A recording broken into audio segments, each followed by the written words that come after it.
Of Av. Let's get right into Parshas Dvarim. We're still in chapter 1, continuing the narration.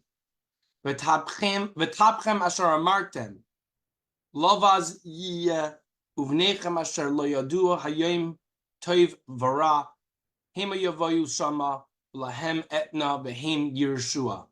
Moreover, your little ones, whom you said will be prey, and your children, who on that day did not know good and evil, they will go there, and I will give it to them, and they will possess it, referring to the land of Eretz Yisrael.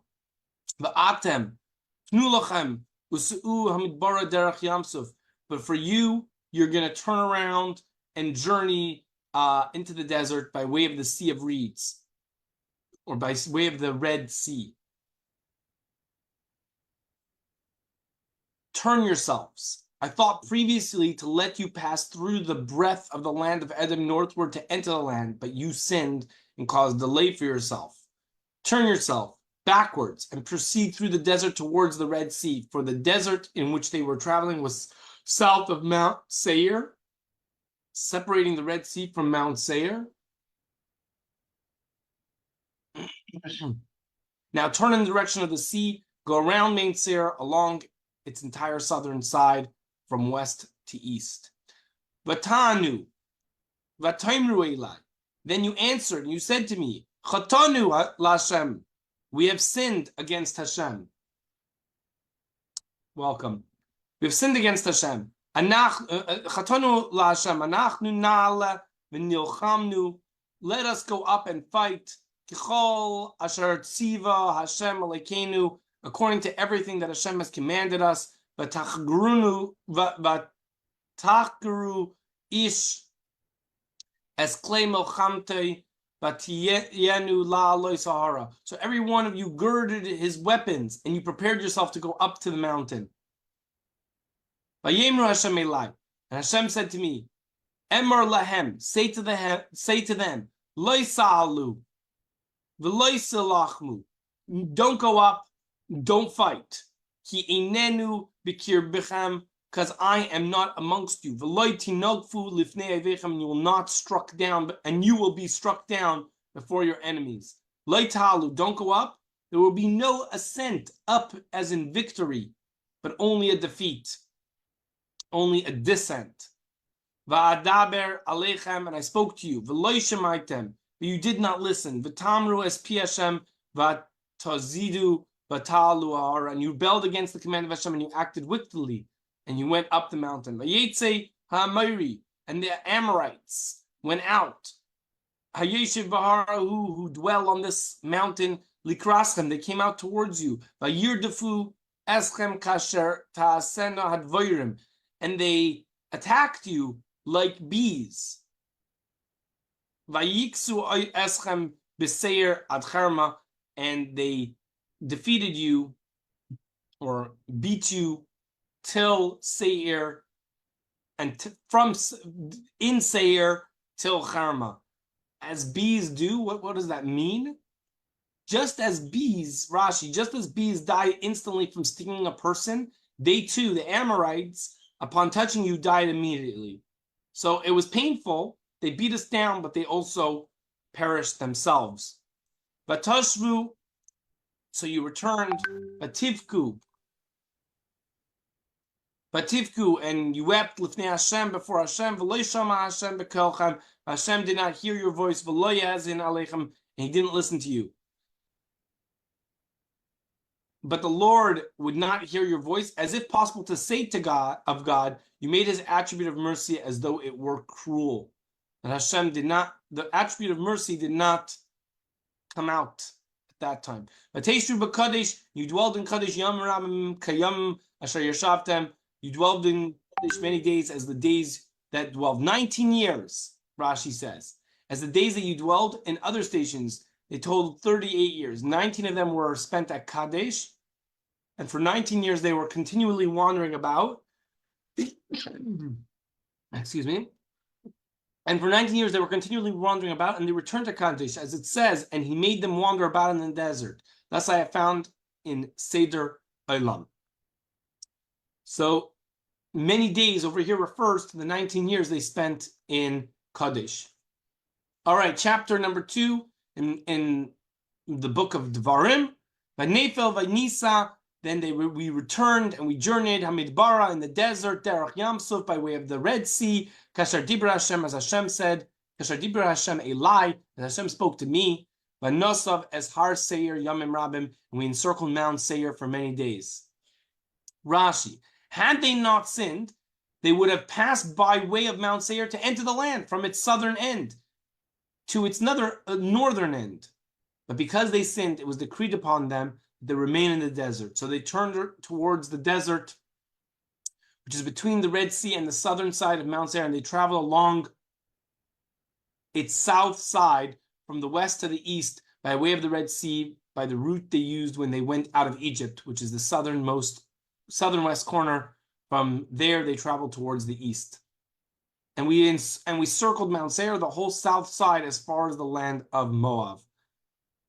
And this is a tragic part of the Jewish history, that the Jewish people were not allowed to go into the land of Israel and journeyed in the desert for some 40 years. And Moshe got blamed for bad directions, but it was the commandment of Hashem because of the sins of the Jewish people. All right, let's go to the Tanya. Today, we're starting Igeres HaTshuva, chapter 11. We talked about, in the last chapter, just a quick recap of Tshuva Ilah and Tshuva Tata, and how Tshuva Ilah is achieved through davening during the prayers, but you need to it must be preceded first by Tshuva Tata, the lower level of Tshuva. And in order to get that learned from the Mishnah, as well as the commentary of Rashi, you need humility, you need a broken heart. Good morning. I'm just seeing your comment right now. So you need a broken heart, and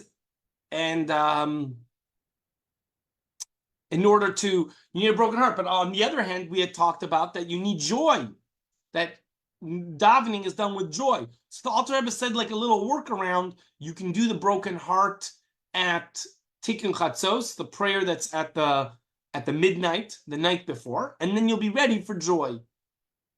But over here, the Alter Rebbe says that in actuality, a person can have both, can be humility and contrite heart, and have joy. Let's see. The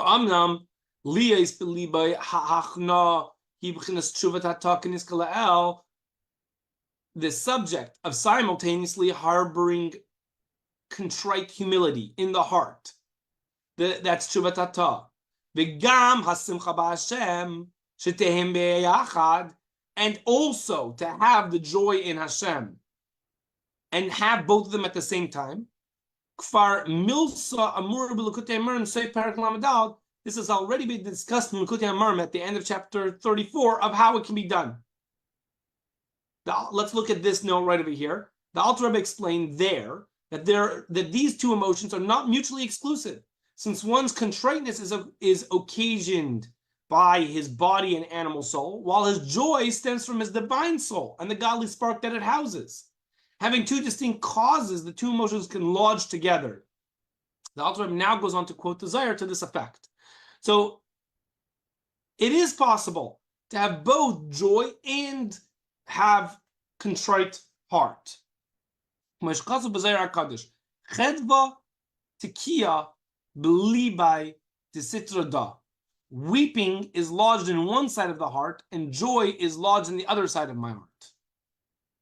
Let's look at this other note. This statement was made by Rabbi Eliezer ben Rab Shimon, hearing from his father Kabbalistic insights into the destruction of the Holy Temple. He was at one and the same broken-hearted from his renewed recognition of the enormity of the destruction, and joyful to be inducted into the mysteries of the Torah. So he was feeling these two emotions at the same time. We just see from the Zohar that two opposite emotions can coexist when they result from two different causes. So similarly, when we're davening, we could have these two competing but mutually exclusive emotions. Ubetzeiruf joined to this is faith and confidence. That your heart is firm and certain in Hashem. That Hashem delights in kindness.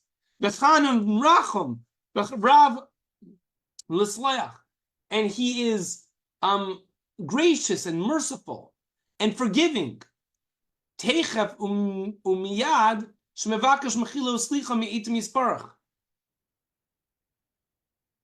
That Hashem is abundantly forgiving as soon as one asks for forgiveness and atonement. Let's look at this practice.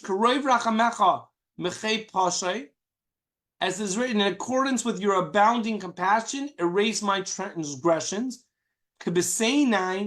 Ta'areni, or cleanse me, purify me. And erase all my sins. The worshipper offers supplications such as the above without the faintest vestige of doubt. We know that if we, with a full heart, ask for forgiveness, Hashem will be merciful. One can say that this is referring to things that are ben adam lamakom, between things that are done, the transgressions that are done between one and Hashem. They can be forgiven by Hashem in an instant, if done with a true heart. The way, just like we say in Shemona Esrei, as soon as we say the blessing of Slach Lanu, we end Baruch Atah Hashem Chanan Hamar B'Lisloyach, gracious, one who pardons abundantly. We're already sure that we're going to be pardoned. Ari Sfeik Brachas Lahako. It's forbidden to say a bracha that we're not, that's a suffix, that's a doubt, because that's like saying Hashem's name in vain. So how could we say, look at this note, thus were there even the slightest doubt as to whether God forgives the sinner, we would never have been commanded to recite the above blessing. We would not be able to say, blessed Baruch Atah Hashem, Chanan Amar B'Lisloyach, 3 times a day in Shemona Esrei. Ella ein kan shum safek klal. However, therefore, one must say that there is no suffix, there is no doubt at all. Me'achar shebikashnu slach lanu, mechal lanu. If we ask properly, truly, pardon us, forgive us, ve'ilu lo hayinu chazayrim v'chaytim hayinu nigalim miyad. If we would not to repeat our transgressions, we would be immediately redeemed. Like we say in another one of the blessings, blessed are you Hashem who redeems Israel. As the order of the blessings indicates, forgiveness leads to redemption, if not for our relapses.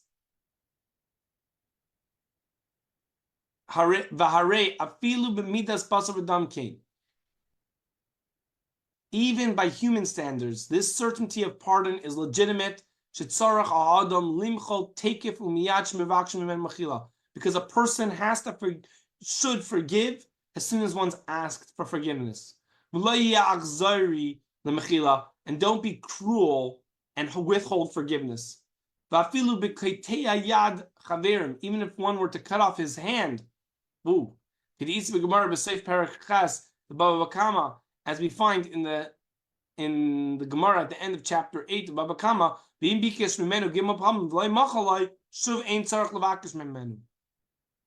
that if actually the truth is that was the end of that sentence. Like it says in the Gemara that even if something's so terrible like that, you need to be mochel. And that's why it's then new sentence. That's why it says v'im bikish mimenu gilum palmin. Therefore, if someone asks his fellow 3 times and he does not forgive him, you don't have to ask anymore,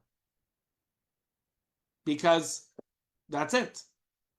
You've done your part. So this is even by a human, by Hashem, who is quick to forgive.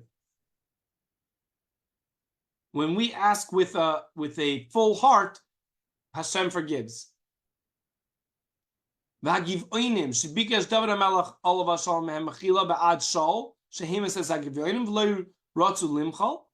King David asked the Gibeonites to forgive King Shaul, who had killed their people, and they refused to do so, David decreed that they will not enter the Kahal Hashem, the congregation of Hashem, Shehem Rachmanim, because the Kahal Hashem, the Jewish people, are merciful. We are forgiving. And if they were not able to be forgiving, even though obviously this is a very difficult thing, but still, we need to find a way to forgive. As we have learned in Yevamos end of chapter 8. So regarding Hashem, how much more certain it is, infinitely more certain, that Hashem's forgiveness is full and complete and swift. Today, the Tehillim are chapters 18 to 22, and I wish everyone a wonderful rest of their day. Thank you, Rabbi.